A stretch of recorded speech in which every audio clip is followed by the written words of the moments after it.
The Book of Ruth is one of the most beloved books in the Hebrew Bible, known for its themes of loyalty, love, and redemption.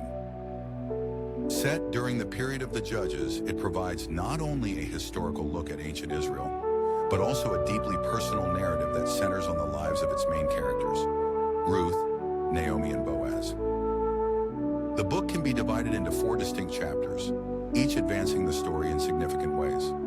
The first chapter introduces Naomi, an Israelite woman who moves with her husband Elimelech and their 2 sons to Moab because of a famine in Bethlehem. Tragedy strikes when Elimelech dies, and later Naomi's 2 sons, who had married Moabite women Ruth and Orpah, also die. Naomi decides to return to Bethlehem and urges her daughters-in-law to stay in Moab.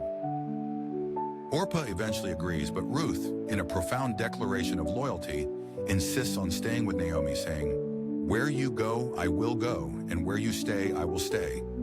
Your people will be my people, and your God, my God."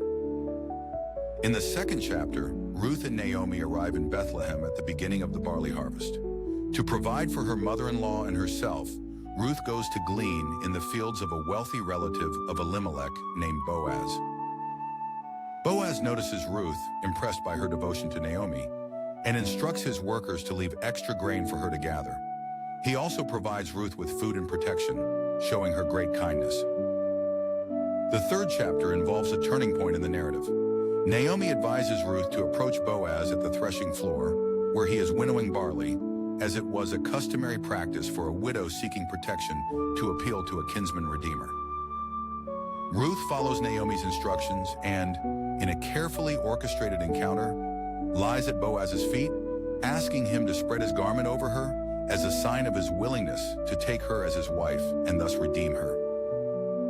Boaz is moved by Ruth's gesture and agrees, but notes that there is a closer relative who has the first right to redeem her.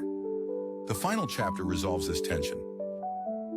Boaz goes to the town gate to settle the matter legally.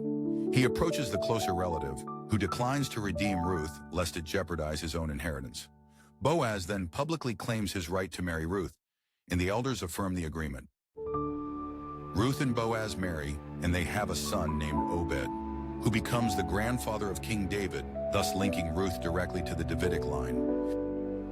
The Book of Ruth concludes with a genealogy that connects Ruth and Boaz's union to Israel's great king, emphasizing God's providence and the inclusion of a Moabite woman in the lineage of David, and ultimately, Jesus Christ. Overall, the Book of Ruth is a beautiful narrative that highlights themes of loyalty, kindness, and divine providence.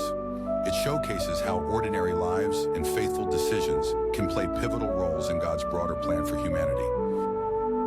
Its simple yet profound story continues to be a source of inspiration and reflection for readers around the world.